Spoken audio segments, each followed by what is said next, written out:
Date of arrival, यहाँ कब आप, वो ये पूछ रहा है कि कब आप सोचते हो कि कब आप वहाँ पे पहुँच जाओगे या उतरोगे सिंगापुर में। तो यहाँ पे जी दिन है, मंथ है, यहाँ पे साल है। मिसाल के तौर पे आज है 1 नवंबर, तो मैंने जब वीज़ा अप्लाई करना है तो मैं तीन तीन मंथ पहले या 2 मंथ पहले की डेट नहीं दूंगा। यहाँ पे मैं 1 मंथ कुछ दिन पहले की दे सकता हूँ या 1 मंथ के अंदर डेट दे सकता हूँ। और ये भी नहीं मैंने करना कि मैंने डेट 10 दिन पहले की दे देनी है। उसकी वजह ये होती है कि बाद दफ़ा अपॉइंटमेंट नहीं मिलती है। अपॉइंटमेंट मिले तो फिर पता चलता है कि कहाँ पे आपने किस तरीक को जाना है। तो लिहाजा मिसाल के तौर पे आज 1 नवंबर है, मैं कह रहा हूँ 1 नवंबर इस वक्त, तो मैं यहाँ पे लिख दूंगा 30 नवंबर 2022। अगर ये 2022 चल रहा है तो मैं इस मंथ दिन मंथ और 2022 का लिख दूंगा कि मैं यहाँ पे इस वक्त मैंने जाना है। तो जी ये लिख दिया। जी ये है कि टाइप ऑफ वीज़ा, आपको किस तरह का वीज़ा चाहिए, सिंगल एंट्री है, डबल एंट्री है या मल्टीपल एंट्री है, ट्रिपल एंट्री है, या किस तरह का है, सोशल है, बिजनेस है। ये बाद में, सोशल बिजनेस बाद में, ये वाला पहले। तो ये जी टाइप ऑफ वीज़ा, तो मैं तो सिंगल जोड़नी, अकेला बंदा जा रहा हूँ। तो यहाँ पे जी यहाँ पे आप जी अकेला बंदा जा रहा हूँ, तो यहाँ पे ये ही मैं क्लिक करूँगा सिंगल जर्नी पे। तो एक दफ़ा ही मैंने जाना है, तो एक दफ़ा इसलिए यहाँ पे मैं क्लिक करूँगा। जी पर्पस, किस मकसद के लिए जा रहे हो आप, बस सोशल के लिए, बिजनेस के लिए। तो मैं टूरिज्म के लिए जा रहा हूँ, तो इसलिए मैं सिर्फ देखने जा रहा हूँ सिंगापुर, तो मैं सोशल पे ही क्लिक करूँगा। अच्छा जी, आपने वहाँ पे जाने का मकसद क्या है, तो टूरिज्म मैंने लिख दिया। आपका भी जो मकसद है, आप भी टूरिज्म ही, अगर आप विजिट पे जा रहे हो टूरिज्म ही लिखिएगा। तो आप कितने दिन वहाँ पे रुकना चाह रहे हो, लेस देन 30 डेज, 30 दिन से कम, या मोर देन 30 डेज। अगर 30 दिन से ज़्यादा, तो आप जब वीज़ा अप्लाई करना है तो आपने 30 दिन के कम ही लिखना है, आपने ज़्यादा अप्लाई नहीं करना। फिर वो मसला बन सकता है, वो फिर स्पेसिफिकेशन मांगते हैं कि अगर आपने वेरीफाई करोगे, अगर आपने उससे ज़्यादा दिन रहना है, 30 दिन से ज़्यादा, तो क्या वजह है। ये जी फॉर्म 2 हो गया कंप्लीट। अब है जी फॉर्म 3,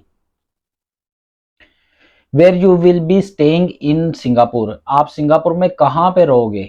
तो next of kin's place, rivers place, friends place, hotel, others.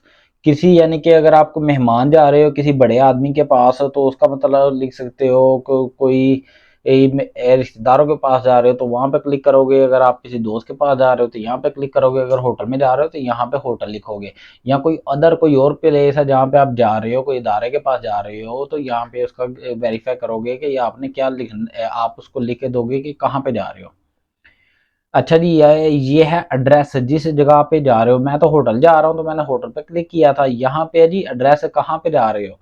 तो जी एड्रेस में यहाँ पे लिखूंगा वो उसका हाउस नंबर या ब्लॉक नंबर जो भी है, फ्लोर नंबर है, जिस तरह वो एड्रेस आपके पास मिला हुआ है उसी तरह आपने एड्रेस लिखना है। यहाँ पे पोस्टल कोड, यानी कि वो वहाँ का जो पोस्टल कोड है एड्रेस के ऊपर ही लिखा होगा, वो यहाँ पे आपने लिखना है। और यहाँ पे आ जाएगा उसका ही एड्रेस मैंने दोबारा लिख दिया है, बैटल बॉक्स, ये बैकपैकर जो है ना, ये है एक हॉस्टल है, तो मैंने उसका ही लिखा हुआ है। तो इस तरह ही लिख देना आपने उसका, यहाँ पे उसका ही नाम लिख देना है, चाहे स्ट्रीट नेम की जगह पे होटल का अपने का नाम। तो ये कॉन्टैक्ट नंबर उनका होगा जो होटल आपने बुक करवाया, या अगर आप दोस्त के पास जा रहे हो, किसी रिलेटिव्स के जा रहे हो, तो उनका कॉन्टैक्ट नंबर होगा। तो जहाँ पे आप जा रहे हो उनका कॉन्टैक्ट नंबर होगा। बिल्डिंग नेम, तो ये सारा एड्रेस आपने वहाँ पे लिख देना है, वो जो कंप्लीट एड्रेस था होटल का या जहाँ पे जा रहे हो वहाँ का। तो अगर आप किसी बिल्डिंग, एक होटल, बाद में ऐसा होता है बंदा आप किसी दोस्त के पास जा रहे हो तो प्लाजे वगैरह होते हैं जहाँ पे वो रहता है, तो वहाँ पे उसका भी नेम लिख सकते हो। तो जी ये है कि अगर आप पहले किसी और जगह पे किसी मुल्क में रहे हो अपने मुल्क के अलावा, अगर रहे हो तो उसका बताओ, आखिरी 5 सालों में अगर आप कहीं पे रहे हो तो उसके मतलब थोड़ी डिटेल दो। मिसाल के तौर पे मैं रहा हूँ मलेशिया, तो मैंने मलेशिया लिख दिया, ये मैंने घर का एड्रेस लिख दिया। कि मैं मिसाल ही दिया हुआ है, ये ओरिजिनल नहीं है। तो ये जी घर का एड्रेस लिख दिया हुआ है। मैं कहता हूँ जी मैं 2018 से 2020 तक रहा हूँ, तो क्योंकि वो तो कह रहा है कि आखिरी 5 दिनों के मतलब बताओ, 5 साल के मतलब बताओ, आखिरी 5 सालों के मतलब, कि आखिरी 5 सालों में आप कहाँ पे रहे हो। तो मैं लिख रहा हूँ जी 2018 से 2020 तक मैंने यहाँ पे रहा हूँ।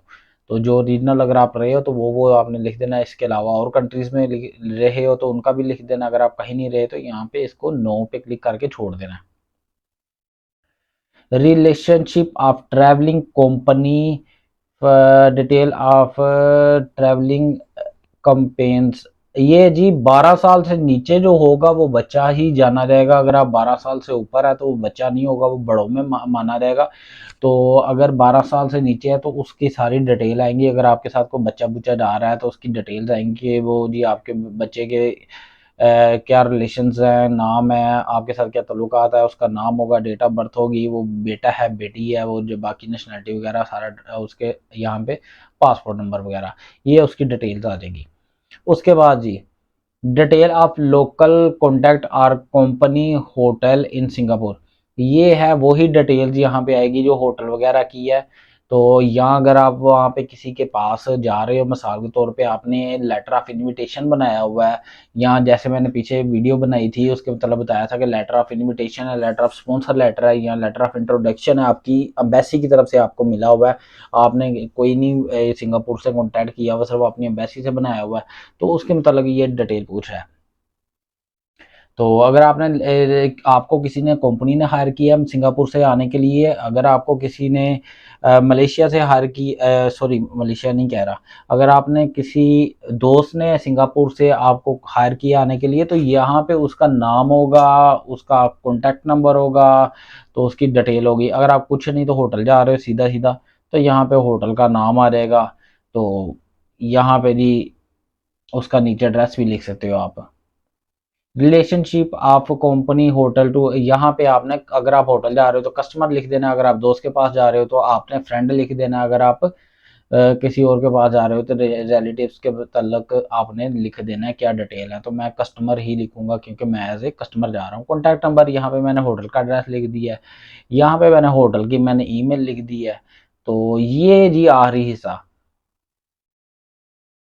ये है कि जी वो पूछ रहा है कि आप किसी मुल्क से डिपोर्ट हुए हो पहले, अगर आप नहीं हुए तो यहाँ पे नो लिख दो। मिसाल के तौर पे आपको डिपोर्ट कर दिया जाता है किसी केस की वजह से, इलीगल रहने की वजह से या किसी और वजह से, तो अगर आप डिपोर्ट होते हो तो यहाँ पे यस पे क्लिक करोगे, अगर आप नहीं तो नो लिखो। तो ये है जी किसी मुल्क में आपके ऊपर कोई केस वगैरह हुआ सिंगापुर समेत, ये तो ये अगर है तो यस करोगे, नहीं तो आप नो पे क्लिक करोगे। बेटर है ये सारे नो ही किए जाए, उसकी वजह ये है कि फिर बंदा शक के दायरे में आ जाता है। हैव यू ईवर बीन, आपने कुछ को मसला हुआ था आपके ऊपर सिंगापुर में, तो हाँ अगर हुआ था, नहीं तो नहीं था, नहीं किया हुआ है। तो अगर आप सिंगापुर में किसी किस्म के किसी और नाम के पासपोर्ट के साथ एंटर हुए थे या फिर इस तरह का कोई आपने काम किया था, तो अगर आपने किया था तो यस, अगर नहीं तो नो पे। तो मैं ये दोबारा कह रहा हूँ कि यहाँ पे बेहतर है कि सारे नो ही रखे जाएं। अगर यस है तो फिर यहाँ पे बताना पड़ेगा कि एक्सप्लेन करना पड़ेगा यस क्यों था, तो वो क्या वजह थी। तो ये बड़ा लंबा प्रोसेस हो जाता है, आपने इन चक्करों में नहीं पड़ना। तो बेहतर ये है कि इसको नो नो करके करो।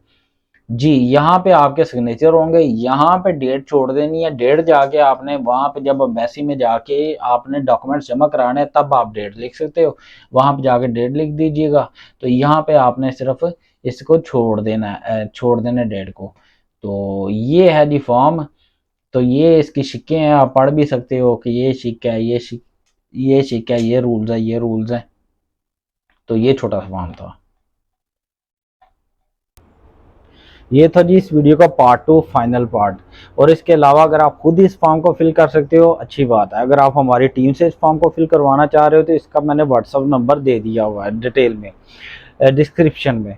तो आप व्हाट्सअप कर सकते हो, हम आपको इस फॉर्म को फिल करवा के दे सकते हैं। या इसके थोड़े से चार्जेस होंगे फॉर्म को फिल करने के, तो वो आपको अदा करने पड़ेंगे, आपका फॉर्म फिल हो जाएगा। आपको फॉर्म मिल जाएगा, आप जस्ट इससे प्रिंट आउट करो और ले जाओ सिंगापुर एम्बेसी। तो कहना ये चाह रहा हूँ कि ये छोटा सा मेथड है, इजी मेथड है, कोई प्रॉब्लम नहीं है, कोई टेंशन लेने की बात नहीं है, आप कर सकते हो। और उसके अलावा अगर आपको मेरी वीडियो अच्छी लगी हो तो मेरी वीडियो को लाइक कीजिएगा, मेरे चैनल को सब्सक्राइब कीजिएगा और मेरी वीडियो को दूसरों के साथ शेयर कीजिएगा। अपना बहुत सारा ख्याल रखिएगा। अस्सलाम वालेकुम।